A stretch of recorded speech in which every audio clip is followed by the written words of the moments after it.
Kādam jābūt uzturam vēža slimniekam un ko var darīt viņa radi, lai palīdzētu?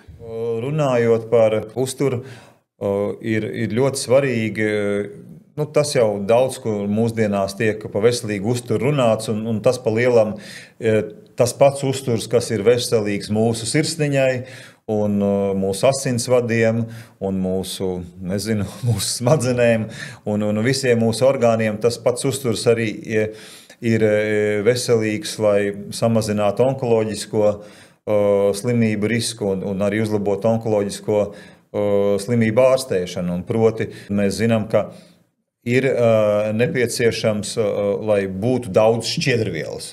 Mūsdienās mēs ļoti grēkojam ar to, mums patīk ēst baltmaizi dažādos veidos, mums patīk ēst arī gaļu dažādos veidos, bet mēs aizmirstam par salātiem, mēs aizmirstam arī par augļiem, par ogām, par visu to, kas ir no augu valsts produktiem, vai tu rieksti vai pākšaugi.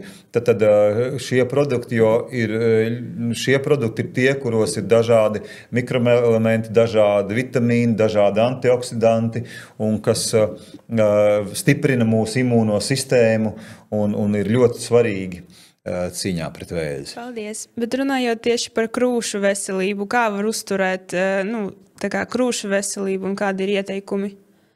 Mēs jau pa lielam, jau pa fiziskām aktivitātēm mēs pieskārāmies, un par uzturu mēs pieskārāmies, un tad arī par izmeklējumiem, ko sievietei vajadzētu darīt, lai sekot līdzi. Jo tad mums ir jāsaprot, ka skaidrs mums jāzina krūts vēža simptomi, un, ja kaut kas tāds tiek pamanīts, tūlīt jāvēršās pie ārsta.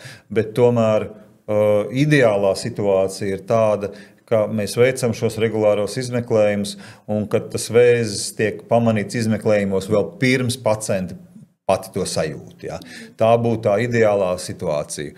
Un tad skaidrs, ka mēs kā cilvēki, mēs arī neesam tikai fiziskas būtnes. Ja? Ļoti svarīgi, kāda ir mūsu psihoemocionālā, garīgā veselība. Ja?